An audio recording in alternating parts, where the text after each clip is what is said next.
Alright, so for today's video, we have a few mnemonics, specifically 26 out of the 46 hiragana at the moment, but featuring this cute chicken. Basically, starting with the 5 vowels, I thought of a few ways for you to remember it since it's kind of hard getting into a new language. So with A or the ah, it looks like an apple or an A. Pretty self-explanatory. There is a few lines in there you have to memorize, but it's nice. E, it looks like a lowercase I, but just leaning over. If you can kind of picture that, it's there for sure. And then U is definitely just a sideways U, the line above it. Can't go wrong there.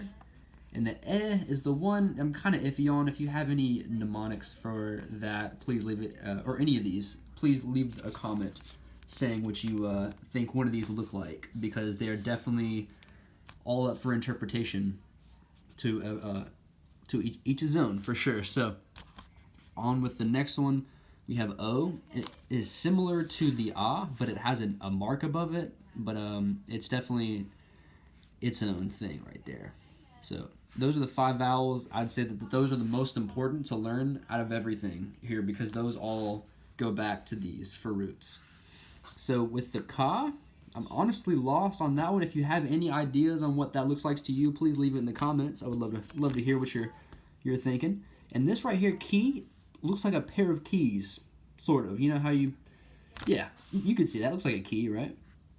And then the coo right here, it looks kind of like a beak, as if a chicken is cooing or something. Pretty cute. K, I do not have a mnemonic for. If you have anything, leave in the comments. Same for ko.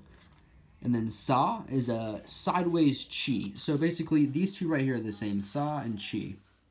And basically, the chi is like going to be always charging forward to the right, if you will.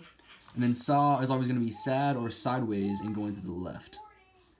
So sa is definitely going to the left here. And for she, it kind of looks like a fish hook, but I'm not really too sure what... there's got to be a better mnemonic for that, for sure.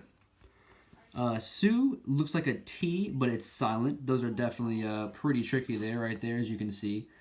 Just remember that the SU is the actual T. It's very confusing, and the TSU is just the U. So a little something to memorize there. And the say literally looks like an E. As you can see, I've kind of drawn it out here. Pretty easy to interpret. And the so, it kind of looks like an S and an O, but I feel like we could definitely use another mnemonic for that. If anybody has any ideas, as well as ta. Ta looks pretty close to a T and an A. Honestly, you can't really beat that. And the chi is definitely going to the right, charging right. The sa is going sideways. The su just looks like a U, something you're gonna have to memorize. Honestly, the te definitely looks like a T and an E combined. If you kind of put that into perspective there, for sure. The toe looks like a T and an O put together, honestly. That's what I was thinking. Na. This was the first one I learned, actually. It's still my favorite hiragana. I looked at it and I was just like, nah. And like, that was actually what it was called. So I was using a multiple choice on Duolingo, remember that? But it looks like basically an N and an A, I guess, kind of. But that's a good one. I always love that one. And ni is number 2. Gotta get that down for sure. Ichi ni sanyon for sure.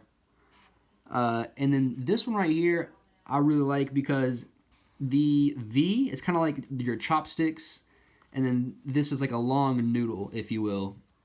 And I use this mnemonic from Japanese 101. Go check out their channel on YouTube. They're great as well to learn from. And you have this is kind of like a noodle, or nu, and then me. It looks like the noodle as well, but you drop the noodle, so you made a mess. Very cute mnemonic there. Very cute. Gotta love it a lot. The chopsticks and everything in there. It's adorable. And the ne, I'm not too sure on that one. Let's see. No is pretty explanatory, I guess. Ha, the H's always have the line behind them. I'm pretty sure it's just ha and then ho that have the line behind them. And then he, nothing for that. Fu, it's just the number 3 with some lines. I mean, you can get more intricate with the design, but That's pretty much all you really need to know for the foo. And that hey, or I'm pretty sure it's just hey. Actually, it's not hey. Ignore that. But it's totally the like a check mark for sure.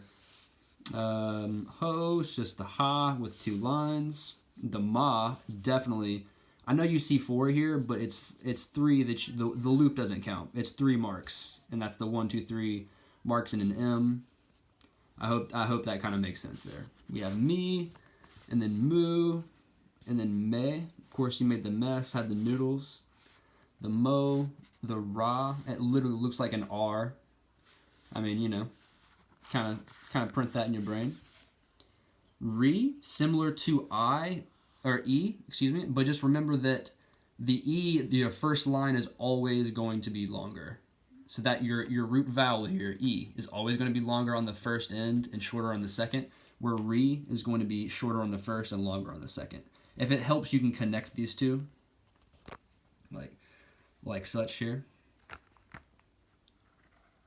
Right? You can do something like that. Either is fine. Either is fine. And then ru, this is one of my favorite mnemonics right here. It's like you have a ruby, like holding in there. Another one of Japanese 101's podcasts, mnemonics. Gotta love that one. And then ro, it's kind of like you got robbed. Like you had the ruby, but then someone took it and you got robbed. It's too cute. Ray, I'm not too sure there. Ya kind of looks like a Y and an A. Honestly, kind of looks like a Y and a U, but if you knew that U is coming next and all this craziness with all these hooks looking stuff, you would know that this is U and Ya is a bit more simple. And then Yo, pretty simple and self-explanatory, but Wa, Wo, and are kind of special in their own right. I hope you enjoyed. Please let me know in the comments if you have any mnemonics for any of these. I'll be more than happy to make another video posting this and see if we could put all of our ideas together. So thank you for watching. Stay tuned until next time.